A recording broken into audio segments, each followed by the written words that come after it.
chapter 16. And this is going to be different than any of the other chapters. The reason it's taken so long to post this is because it's been one of the harder chapters for me to kind of get my head around of what's the best way to present it.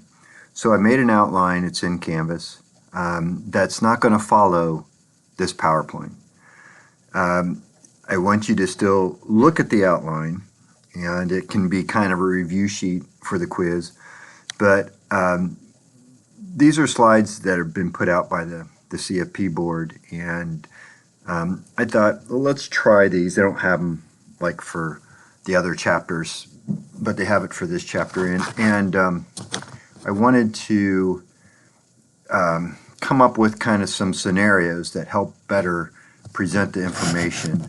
And so the reason why you would want to watch this lecture PowerPoint is because I'm going to take some questions from the questions that I have here in the PowerPoint, and they'll be on the final quiz. Okay, so here we go. This is chapter 16. It's kind of really about ethics.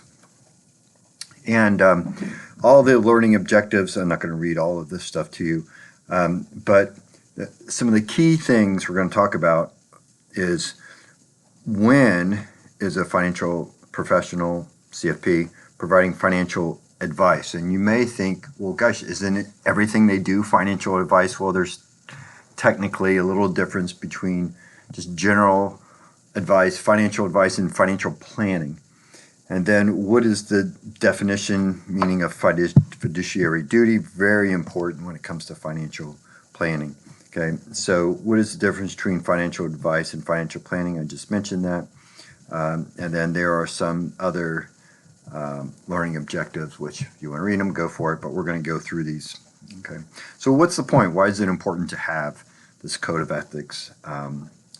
And there's actually a lot of really good benefits to holding CFPs to this higher standard. You know, it benefits in public and protects the public, helps to build trust, and you know, it sets a CFP, financial planning, kind of as distinct, set apart from a lot of other professions that don't have these standards. And if you do violate the code of standards, here are some of the things that can happen. More specifically, you can get a private censure, so like the public is not aware of what your discipline is going to be, or there could be something that's out there posted on the website for the CFP of people that have been sanctioned in some way. You can be temporarily suspended, or you can lose your license, your certification. Okay, the first learning objective is when is a professional providing financial advice, and why does it even matter? So there's you kind of go an extra level down in terms of codes and standards when you're providing more than financial advice. And then there's going to be some situations where you're maybe not even considered to be giving financial advice. So this page here shows you kind of, you know, how you're supposed to act to clients all the time. And then as we get into when we're doing financial advice, then we're now getting into having a financial duty, disclosing conflicts of interest, and so on, a lot of different things. And then we get down to financial planning. So if you imagine kind of a whole bullseye here, this includes everything. And then when we get down into really detailed stuff, then there are financial planning is inside of financial advice. There's also duties of professional to other firms and your employees, to the board, and so on. We're not going to get into all of those, but so there you can read the definition for financial advice. It's basically communication that deals with all of these areas that you can read.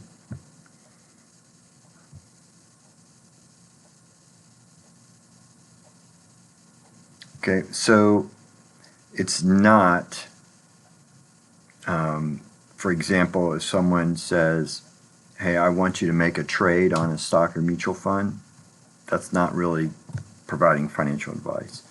And if they say, well, give me some information about, just investing or something like that, providing marketing materials or general finance education would not be viewed as financial advice.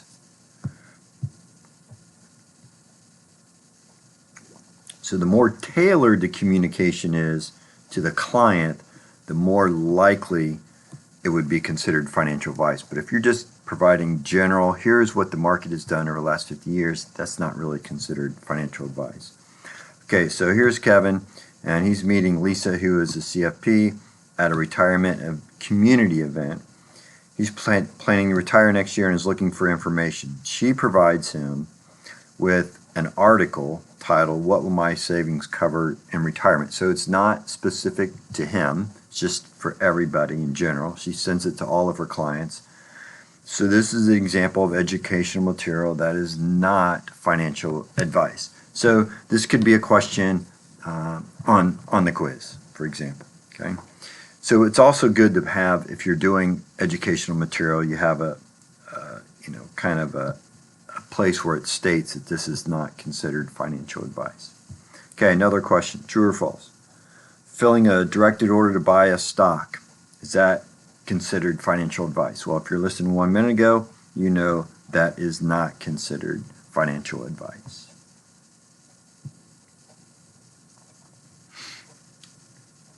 In order for there to be financial advice, there must be compensation, true or false?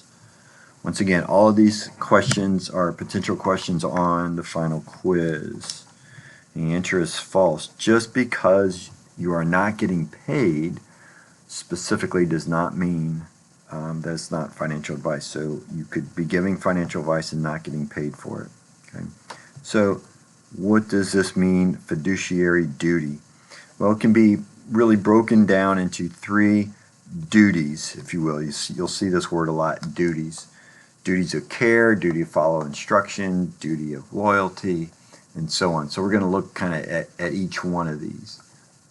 So once again, main thing, understanding that term is you must act in the best interest of the client, which means you're not selling them stuff that's going to make you more money necessarily if it's not in their best interest.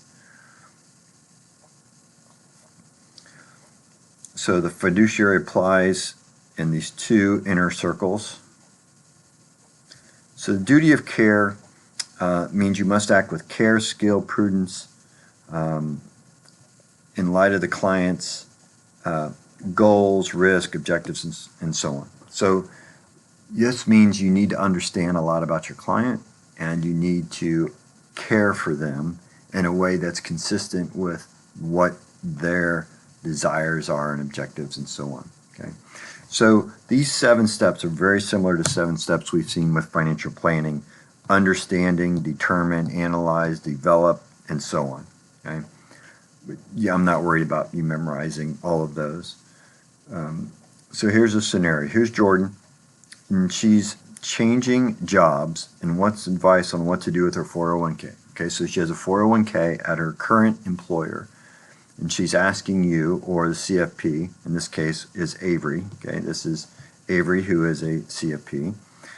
She's asking her, should she roll over an account from her 401k? So roll over means basically transfer it to another 401k, to an IRA, some other retirement account. Is that financial, recommending an account for, is financial advice, and the fiduciary duty applies? Is that true or false? That is considered financial advice. And the answer is true, because it's not always black and white, yes or no, okay?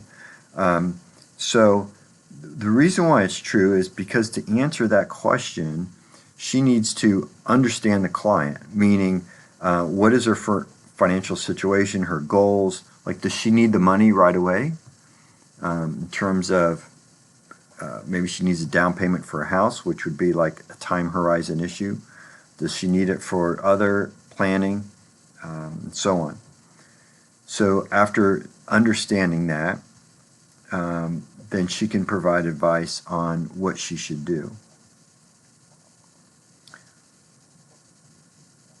Okay, so here are potential courses of action. Rolling over into an IRA or rolling over to her current employer's 401k. So she could move it to an individual account separate from her employer's, or she can move it in, or she could basically, or she could move it into another 401k. You're going to look at the advantages, disadvantages, okay? And after looking at those two options, moving it into the current employees, she has decided, let's not roll it over. Let's keep it in the current employer, I should say former employer, or move it into an IRA. So you got two choices. However, one key part is that the fees in the former employee's 401k are lower than rolling it to an IRA. Okay, so remember we're talking about two options here. Keep it in the former, so the fees are higher here, okay, than going with this one. So, that being the case, does the CFP have to recommend that she remain in the 401k? So remember, there's a fiduciary duty that the client is number one, and you need to help them do the best. So therefore, does she have to recommend, because the fees are higher, that she move it into the IRA? It's a very important question. It's a good question for your quiz. And the answer is no. Why? Well, costs are a relevant factor, but they're not the only consideration. There are other factors beyond fees, okay? So even though it's more expensive, that could be still in the client's best interest, depending on the client's circumstances. So that's very important to understand, okay? So it could be that there's more active management in the 401k. So as the IRA, you have to do it all yourself. In the 401k, maybe there's someone there that can help you understand how to invest. Okay, so these are all the 7 steps. Does Avery need to document her recommendation as part of presenting and implementing the financial advice? Okay, well, probably not in this case, but when in doubt, document. It always is prudent to document everything that's said and done with your clients. Okay? And since this is just a one-time recommendation, it's probably not something that's going to need monitoring and updating. She's going to move it or not, whatever. Okay. True or false? You must follow client instructions as long as they are reasonable and lawful or limit the engagement. So once again, another question possibly for the final quiz. You must follow client instructions as long as they are reasonable and lawful. True. Even you must follow them, even though the directions might appear to require recommendations the CFP would not make. Okay? So even though your client says, I really want to invest in NVIDIA, and you're saying, you know what, for your risk profile, that's probably not the best thing, but you could argue that it's somewhat reasonable and it's definitely lawful, but it maybe wouldn't be something you would recommend for the client. But if that's what they want, you need to just basically let them understand why you don't think they should do it. Okay, so true or false, you must explain why you think the instructions are not in the client's best interest. Okay? So I just pretty much answered that, and that is true. You need to make sure that they understand why you are not recommending it. So duty of loyalty means that, are you being loyal to the client, which means you place the interest of the client above the interest of the professional or the firm, okay? Which means you want to avoid conflict of interest, okay? Conflict of interest, which happens a lot. I'll give you an example of that. This is a very important term to understand. It should be on the note page, more information about it. So, definition, your interests, including the interests of your firm, are adverse to the duties of a client, okay? You have duties to one client that are adverse to another. For example, you have a husband and wife, and they get divorced, and you're representing both of them, and you know they're both wanting to get the same assets, and so you kind of have a conflict of interest. Okay? You can have a conflict of interest, but you must manage it, okay, to give financial advice in the client's best interest. Okay, so here's May. She is a prospective client. She's got 18 months worth of expenses in a bank account. So she's got a lot of money in her bank account, and she wants to invest and is looking for someone to help manage her investment. She wants to develop a strategy for paying down her mortgage. Okay? She wants help with that. Here's the CFP, Darren. He's compensated through a percentage of assets under management. Okay? Assets under management, also referred to as AUM.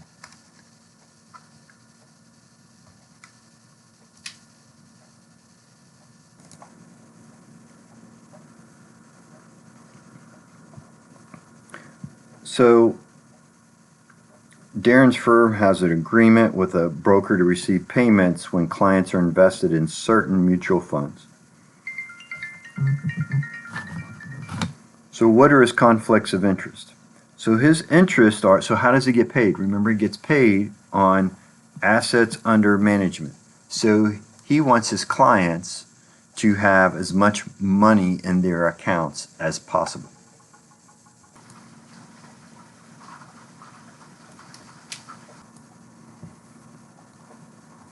Okay, so therefore, his interest in giving advice is to invest assets rather than to pay debt. So remember, she says she wants help with, for paying down her mortgage. He might say, you know what, I really don't think you should pay down your mortgage. I think you should invest the money instead. Why? Because he has a conflict of interest. His interests lie in her having as many assets under management, and she wants to pay down debt, so that means that number would go down, and so he has a conflict there. He also has a conflict, and he has an incentive to invest in funds that will result in the firm getting some compensation by investing in certain funds, maybe over others. Okay? So are these what they call material? Are they relevant? Yes.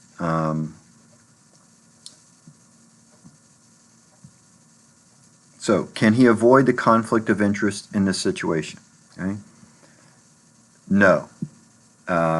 Because that's just how you get paid in terms of how much money you have. And no, you don't really have any control over how much the firm gets paid. So what can you do? You're not going to be able to deal with that situation. So what are some options that you could do there?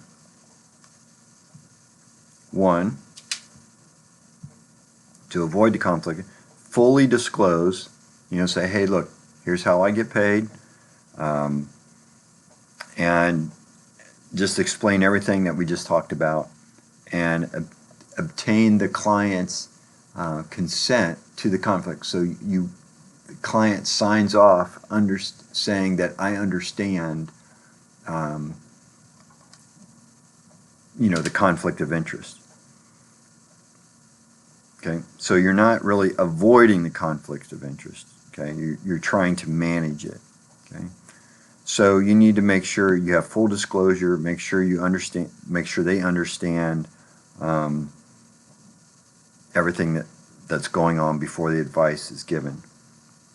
So a lot of times it's typically not sufficient to simply specify the facts. So simply saying, hey, we get commission of assets under management, you need to be more specific.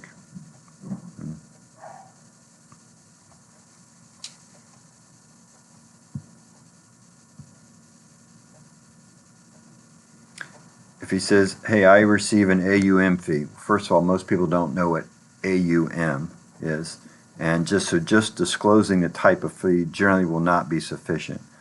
He needs to disclose how the fee creates an incentive that could affect the advice. So you're just trying to be totally transparent about how everything works and make sure they understand what AUM means, okay?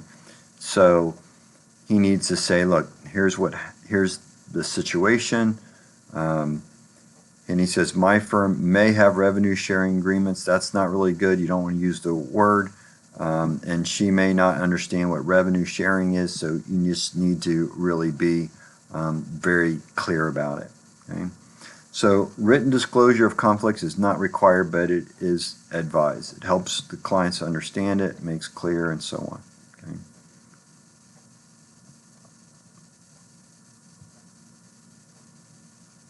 So why do we manage? To make sure their interests come first.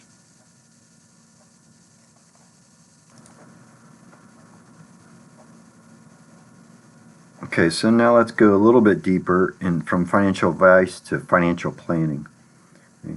So the fiduciary duty applies to both of these, but when we get down into this area, we're actually going to apply practice standards and provide information to the client in writing. Whereas financial advice doesn't necessarily require it. It's good practice, but the financial planning does. So I know it sounds confusing. What are the difference between there? But there's kind of so financial planning is a specific type of financial advice, and there's a definition you can read. We're going to go through some examples here. So when does advice require financial planning? I'm not going to read all of this to you. Let's just get down into kind of here's some items. Okay, so you can look over these, but when you're dealing with a lot of these particular issues, as you know we've done when we've set up a financial plan, then you are most likely getting into financial planning. Okay. So integration factors means kind of when you look at these items, how much of this stuff is being impacted by the advice that you're giving. Okay, so we have Pedro is a CFP. Malik is Pedro's new client who recently received a small inheritance. Now, small I know is a relative term, but that's a key word, I guess, in kind of in this example. So he has no current plans for the inheritance. He just expresses that all he wants to do is just put it in the market. Okay, so the engagement agreement is simply limited to, hey, we just want you to put money into a portfolio, and that's it, or put it in the market. Okay, so is financial planning required? Probably not. You could just put this into an index fund, and that's it. When you look at all of these things here, it's not that in depth. Okay.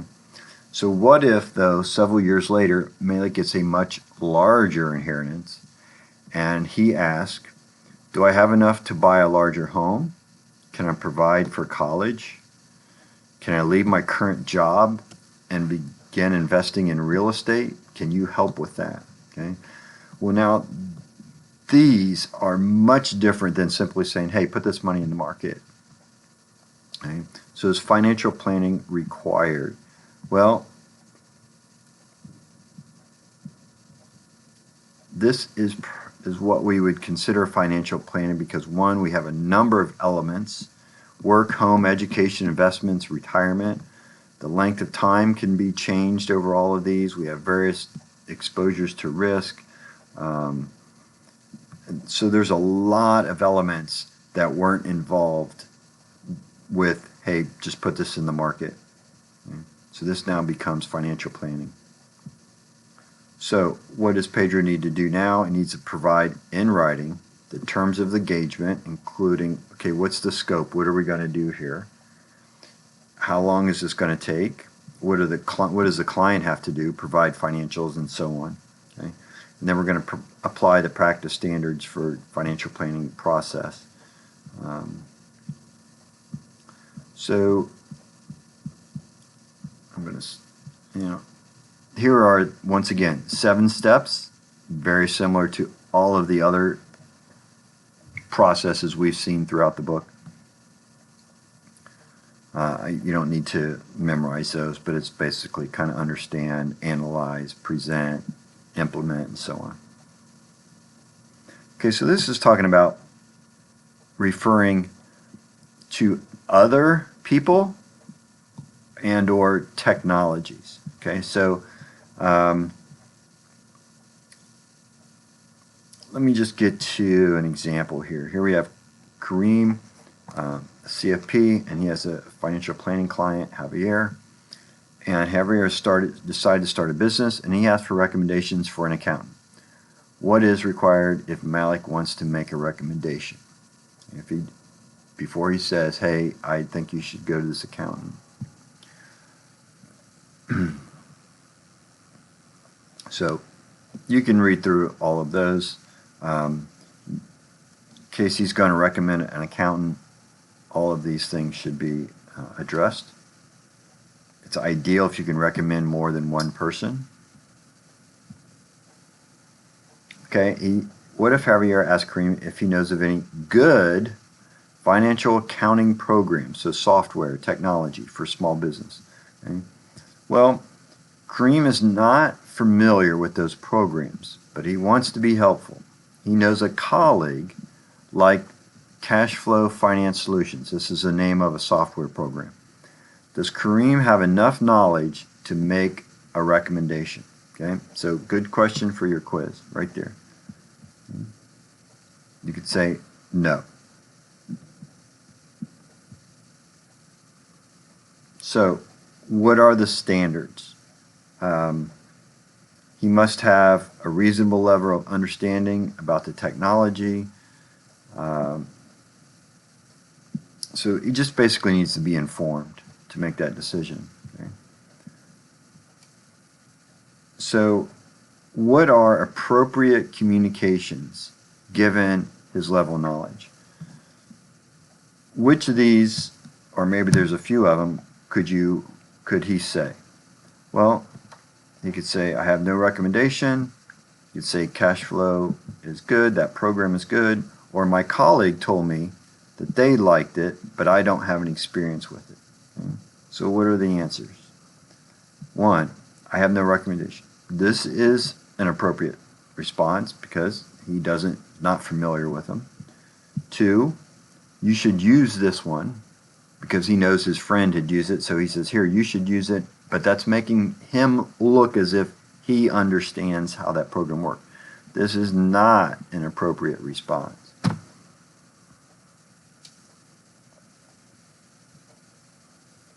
3, my colleague told me they liked it. Okay, so he is not lying. He's simply saying his friend told him that they like it.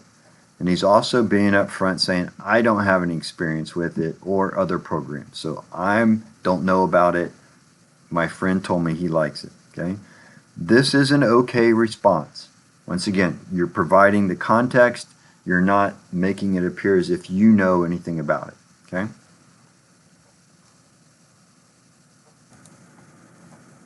Okay, just 2 last things really quick.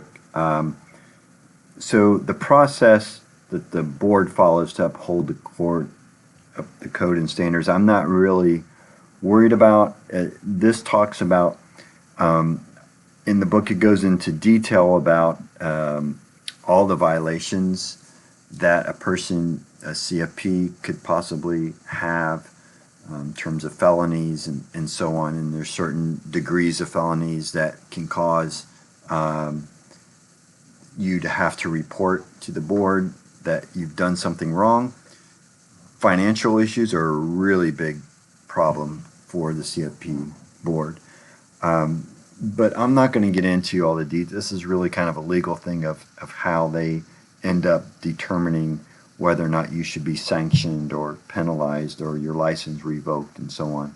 But there's a lot of things that if you did something especially illegal, or even you get customer complaints, that they can suspend you and do certain things. So I have a little bit more information on the outline. The last learning objective is what information must be provided to the client. We've already kind of really talked about a lot of that in terms of being in writing. You must document that you have provided information to the client, even if the information is not provided in writing. So, if you told them, you should be writing that down. And then here, once again, we have the difference between financial advice and financial planning. And you can see that the big difference here is orally or in writing, and this is more written documents, okay, and this is orally.